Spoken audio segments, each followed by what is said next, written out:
सुबह का सूरज निकल रहा है। बिल्लू खाट पर सोया है। लाजो चिल्लाते हुए, ओए बिल्लू, कबाड़ खाने के डिब्बे, उठ जा। सूरज ने तेरे माथे पर तिलक लगा दिया और तू अभी तक सुल्तान की तरह सोया है। बिल्लू झटके से उठता है। वो डर के मारे कांपता है। आया लाजो, बस उठ गया। लाजो बेलन लेकर कमरे में आते हुए, सुन, आज पड़ोसियों की छत से लकड़ियां लानी है और फिर वो बोरे उठाने हैं। अगर आज तूने अपनी पीठ में दर्द का बहाना बनाया तो याद रख, इसी बेलन से तेरी पीठ का भूगोल बदल दूंगी।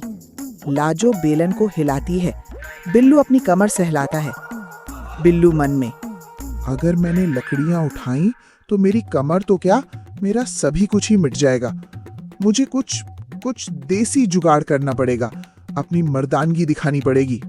बिल्लू घर के चारों तरफ नजर दौड़ाता है। उसे लगता है लाजो नहीं है।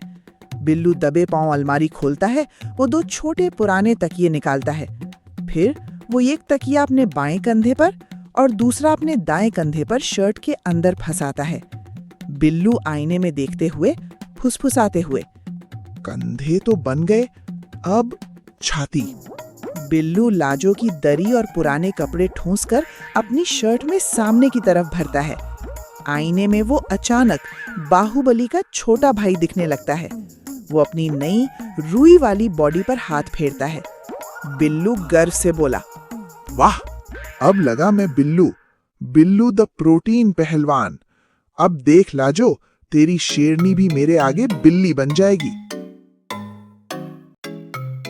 गांव का पंचायत घर। दोपहर का समय हो गया है। बिल्लू अतरंगी अंदाज में हाथ फैलाकर घूम रहा है। गांव के लोग उसे देखकर दंग रह जाते हैं। सरपंच आंखें फाड़कर, अरे बिल्लू, ये क्या देख रहा हूँ? तू रात भर में अगरबत्ती से खंबा कैसे बन गया? ये सब राजयोग है क्या? बिल्लू भारी आवाज में स्टाइल मारते हुए, सरपंच जी, ये राजयोग नहीं, लोहा है। मैं शहर में सीक्रेट ट्रेनिंग ले रहा था। ये सब प्रोटीन और लोहे का कमाल है। अब इस गांव में मेरे बराबर का कोई नहीं। मक्खन सिंह, अरे बिल्लू भाई, फिर तो आप वो भारी बोरे उठा देंगे जो बीवी आपसे उठवाती है। बिल्लू घबराते हुए पर शो ऑफ करते हुए, बोरे? मैं तो शहर में ट्रक उठाता था। बोरे तो मेरे लिए रुई जैसे हैं। तभी जग्गा पहलवान अपनी गर्दन हिलाते हुए छाती ठोकते हुए आता है। उसकी गर्दन सांड जैसी मोटी है। अच्छा, तो शहर से ट्रक उठाने वाला पहलवान आया है। सुन बिल्लू, कल गांव में दंगल है। अगर तू सच में पहलवान है तो मेरे साथ अखाड़े में उतर। जीत गए तो 5,000 रुपए इनाम और मेरा किंग का खिताब, और हार गए तो पूरे गांव के सामने गधे पर बिठाकर घुमाऊंगा।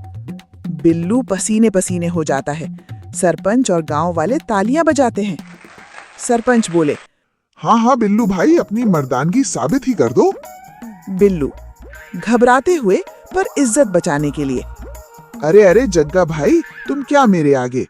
ठीक है, कल दंगल में मिलेंगे। मैं भी दिखा दूंगा कि शहर का प्रोटीन कैसा होता है। रात गुजर गई। सुबह का सूरज निकल आया है। अखाड़े में ढोल बज रहा है। बिल्लू ने अपनी हवा वाली बॉडी के साथ दंगल के लिए खास तैयारी की है। उसने कपड़े के नीचे 4 तकिए और एक पुरानी दरी ठूंस रखी है। जग्गा अखाड़े में उतरता है और अपनी जांघें ठोकता है। बिल्लू भी कूदने की कोशिश करता है, पर तकियों की वजह से वो ठीक से कूद नहीं पाता और गिरने को होता है। कमेंटेटर माइक पर बोलता है, देवियों और सज्जनों, आज का दंगल, एक तरफ है गांव के किंग जग्गा पहलवान और दूसरी तरफ है शहर के प्रोटीन वाले पहलवान बिल्लू। कुश्ती शुरू होती है। जग्गा जैसे ही बिल्लू को पकड़ता है, उसे बड़ा अजीब लगता है। जग्गा हैरान होकर बिल्लू की बॉडी को छूते हुए, अरे बिल्लू, ये कैसी बॉडी है तेरी? हड्डी की जगह गद्दा लगा है क्या? जहाँ हाथ मारता हूँ वहाँ रुई जैसा एहसास होता है। बिल्लू कांपते हुए, अरे जग्गा भाई, ये मसल्स हैं। शहर के प्रोटीन का यही कमाल है।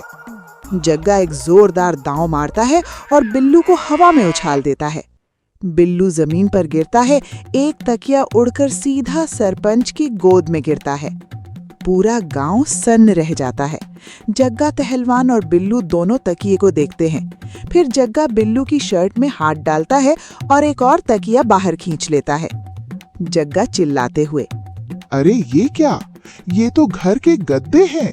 तू तकिए फंसाकर बॉडी बिल्डर बना था। पूरा गांव हंस हंस कर लोटपोट हो जाता है। तभी भीड़ को चीरती हुई लाजो हाथ में झाड़ू लिए अखाड़े के बीच में आ जाती है। लाजो चिल्लाते हुए, ओए बिल्लू, कबाड़ खाने के डिब्बे, घर के गद्दे और तकिए चुराकर यहाँ मर्दानगी दिखा रहा है और लकड़ियाँ कौन उठाएगा? लाजो बिल्लू का कान पकड़ती है। वो जग्गा पहलवान को भी घूरती है, जो डर के मारे पीछे हट जाता है। लाजो, जग्गा भाई, इसे तो मैं घर पर इनाम दूंगी। तू अपनी कुश्ती और इनाम अपने पास रख। ये घर का गद्दा, तकिया और मेरी दरी मुझे वापस दे। लाजो बिल्लू की शर्ट में हाथ डालकर दरी बाहर खींचती है। बिल्लू की पसली वाली बॉडी बाहर निकल आती है। बिल्लू भागते हुए लाजो के आगे हाथ जोड़ते हुए, लाजो प्लीज, गांव वालों के सामने तो मत मार। मैं लकड़ियां उठा लूंगा। गधे पर नहीं बैठना है मुझे। लाजो झाड़ू से बिल्लू को पीटते हुए अखाड़े से बाहर ले जाती है। जग्गा पहलवान और पूरा गांव हंस हंस कर लोटपोट हो जाता है। सरपंच भी अपनी गोद में गिरे तकिए को देखकर हंसता है। सारा काम करने के बाद बिल्लू घर के बरामदे में बैठा है, अपनी कमर सहला रहा है। वो थक कर चूर है। लाजो एक बड़ा कटोरा लेकर बिल्लू के पास आती है। कटोरे में दूध और हलवा है। लाजो प्यार से बोली, ये ले, खा ले। सारा दिन दंगल में तकिए उठाने के बाद थक गया होगा। बिल्लू कांपती आवाज में, लाजो थैंक यू। बिल्लू हलवा खाने लगता है। बिल्लू मन में सोचता है, इज्जत तो गई, 5,000 रुपए भी गए, पर हलवा तो मिल गया। पर अब एक बात समझ आ गई, असली शरीर तो लोहे से नहीं, बीवी के भय से बनता है। लाजो, तू ही मेरी असली बॉडी बिल्डर है। लाजो बिल्लू को देखकर मुस्कुराती है और एक बेलन को हिलाती है। दोस्तों, कहानी अच्छी लगी तो कमेंट जरूर करना और चैनल को सब्सक्राइब करना मत भूलिए। धन्यवाद।